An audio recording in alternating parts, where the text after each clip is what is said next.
السلام علیکم ورحمۃ اللہ وبرکاتہ. اعوذ باللہ من الشیطان الرجیم. بسم اللہ الرحمن الرحیم. لن يضركم الا اذى وان يقاتلوكم يولوكم الادبار ثم لا ينصرون. ضربت عليهم الذلة أينما ثقفوا إلا بحبل من الله وحبل من الناس وباءوا بغضب من الله وضربت عليهم المسكنة ذلك بأنهم كانوا يكفرون بآيات الله ويقتلون الأنبياء بغير حق ذلك بما عصوا وكانوا يعتدون. ليسوا سواء من أهل الكتاب أمة قائمة يتلون آيات الله آناء الليل وهم يسجدون. صدق الله العظيم. اللهم صل على سيدنا محمد وعلى آل سيدنا محمد وأصحاب سيدنا محمد وبارك وسلم. رب اشرح لي صدري ويسر لي امري واحلل عقدة من لساني يفقهوا قولي. رب زدني علما وفهما. ربنا تقبل منا انك انت السميع العليم. تمام تعریف تو حمد و ثنا رب ذوالجلال کنت. بیاسن بے شمار درود و سلام بر ذات جناب محمد رسول اللہ صلی اللہ علیہ وآلہ وسلم اور تہندس آلس تامت. پتمس درسس مز پڑھو اسہ کہ اللہ تبارک و تعالیٰ کریو امت مسلمہ ہس خطاب کرت.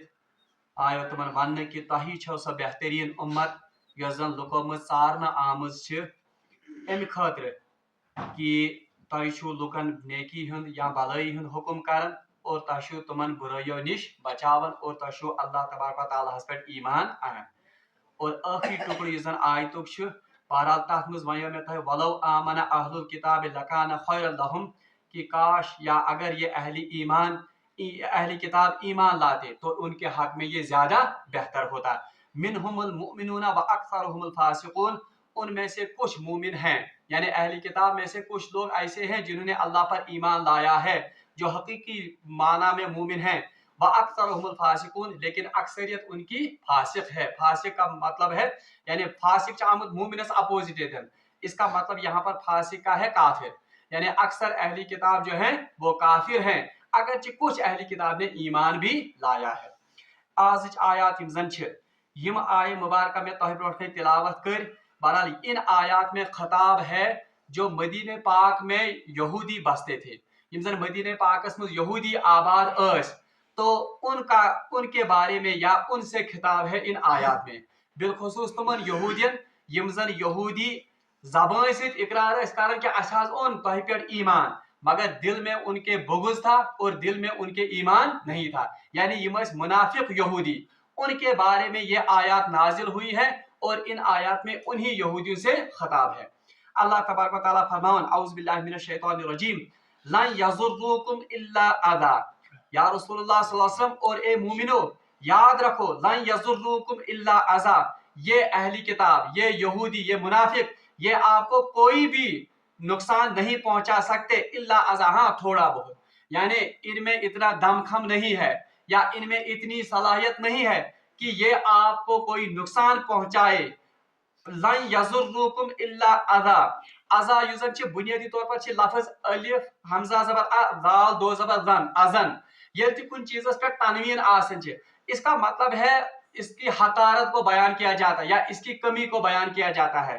تو یہاں پر بھی یہی لفظ استعمال کیا گیا کہ اے مومنو اے مسلمانو آپ بے فکر رہو آپ مت گھبراؤ. لن یضرکم الا اذی. یہ منافق یہودی جو ہے یہ آپ کے لیے جو چالیں چلتے ہیں ان کی چالوں سے آپ کو کوئی بڑا نقصان نہیں پہنچائے گا.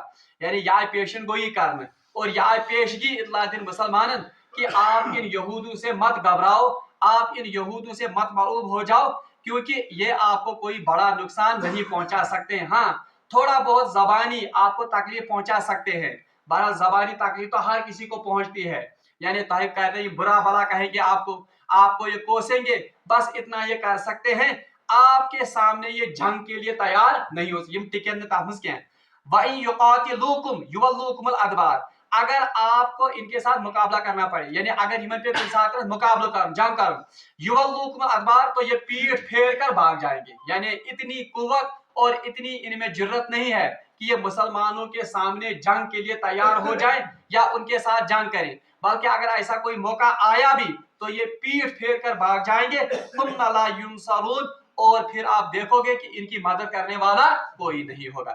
اور یس یہ پیشن گوئی اللہ تبارک و تعالیٰ نے کر قرآن پاکس میں، تو آگے چل کر یہ بالکل منو ان سچ بھی ثابت ہوئی کہ اللہ تبارک و تعالیٰ کے حکم سے، اللہ تبارک و تعالیٰ کی مدد سے جب رسول اللہ صلی اللہ علیہ وسلم نے پورے مدینہ پر تسلط تہند تو ان یہود کو ملک بدر کر دیا گیا، یہ آج پورے جزیرہ عرب مزے نیبر کڑنا، اس لیے ان کو کہا گیا کہ ان میں اتنی جرت نہیں ہے کہ یہ مسلمانوں کے ساتھ قتال کر سکے، مسلمانوں کے ساتھ جنگ کر سکے، اگر ایسی کوئی نوبت آ گئی تو یہ پیٹ پھیر کر بھاگ جائیں گے اور آپ دیکھو گے کہ ان کا کوئی بھی حمایتی نہیں ہوگا۔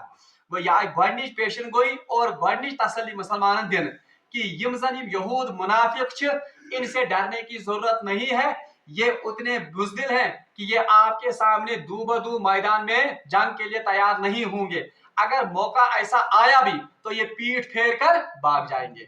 ام پتہ اللہ تعالیٰ فرمان ضربت علیہم الذلۃ اینما ثقفوا، اچھا یہ کیوں ہے کہ یم کیا ییتیا یعنی ان کی وجہ سے آپ کو کیوں نہیں تکلیف پہنچے گی یا ان میں اتنی ضرورت کیوں نہیں ہے کہ یہ آپ کے ساتھ مقابلہ کر سکیں؟ اللہ تعالیٰ فرمان یہ اس وجہ سے ہے، ضربت علیہم الذلہ، یہ اس وجہ سے ہے کہ اللہ تبارک و تعالیٰ نے ان پر ذلت کو طاری کیا ہے، اینما ثقفوا جہاں پر بھی یہ ہیں، الا بحبل من اللہ، ہاں اس ذلت سے بچنے کی دو صورتیں انہیں بتائی گئی ہیں، الا بحبل من اللہ، یا تو یہ اللہ کی رسی کو پکڑیں یعنی اللہ کی امان میں آ جائیں، وحبل من الناس یا لوگوں کی امان میں آ جائیں، یعنی اللہ تبارک و تعالیٰ نے ان یہود کے بارے میں کہا کہ یاد تھیو مسلمانوں کہ جہاں کہیں بھی یہ رہیں گے، اس سے مراد مفسرین نے لی ہے کہ جس زمانے میں بھی یہ رہیں گے اور جہاں بھی یہ رہیں گے اللہ تبارک و تعالیٰ نے ان پر ذلت ڈال دی ہے، ان پر ذلت انڈیل دی ہے، الا بحبل من اللہ، ہاں اس ذلت سے نکلنے کی، ان یہود کے نکلنے کی ذلت سے صرف دو صورتیں ہیں، الا بحبل من اللہ، یا یہ اللہ کی امان میں آ جائے۔ اللہ کی امان میں آنے سے مطلب کیا ہے؟ یا تو یہ ایمان قبول کرے تب تو یہ امان پائیں گے تیل نیرے ان ذلت میں، یا یہ ذمی بن کر مسلمانوں کی حکومت میں رہے یعنی یم روزن مغلوب بنت مسلمان ہندس حکومتس میں، اور یا دوسرا ان میں کہا گیا الا بحبل من اللہ وحبل من الناس، یا لوگوں کی امان میں یہ آ جائیں، لوگوں کی امان میں آ جائیں۔ آپ کیا مطلب چھے؟ اچھے مطلب ایک یہ مطلب ہے کہ یا تو مسلمان ان کو کہیں پر امان دے یعنی مسلمان ملک دی امن کنجے یا مسلمان قوم دی امن کنجے امان، حتیٰ کہ حدیثاً مجھ آمد اور سیرت سے بھی ہمیں پتا چلتا ہے کہ اگر کسی کافر کو مسلمان امان دے اگرچہ وہ کتنا ہی کمزور مسلمان ہو، حتیٰ کہ روایت پہ آتا ہے اگر ایک عورت بھی کسی کافر کو امان دے تو وقت کی مسلمان حکومت اس کو کچھ بھی نہیں کہہ سکتے، اس کافر سے بالکل کہن ونت، کیونکہ یہ کس کی امان میں ہے؟ یہ لوگوں کی امان میں ہے، یہ مسلمانوں کی امان میں ہے۔ یا لوگوں کی امان سے یہاں پر ایک اور مطلب بھی ہے کہ یم کرن کا مہاد مسلمان سے کہ ہم آپ کے ساتھ معاہدہ کرتے ہیں، نہ ہم آپ کے ساتھ جھگڑا کریں گے، نہ ہم آپ کے ساتھ یہ زن اس کارن تحصیل کہاں ہے تو مخاصمت، اور اس وقت بھی ان کو امان ملے گی۔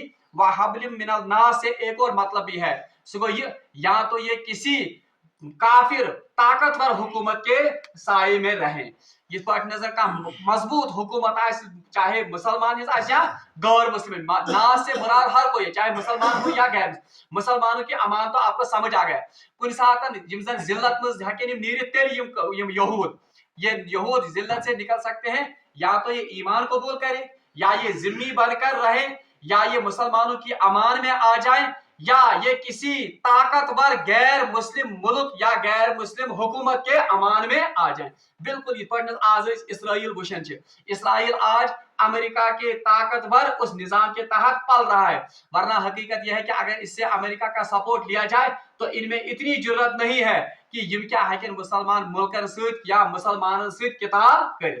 تو اللہ تبارک و تعالیٰ فرمان ضربت علیہم الذلۃ اینما ثقفوا الا بحبل من اللہ، اللہ تبارک و تعالیٰ نے ان یہود پر، ان اہلی کتاب پر، خاص طور پر یہود پر ذلت ڈال دی ہے، اینما ثقفوا جہاں کہیں بھی یہ ہوں، الا بحبل من اللہ،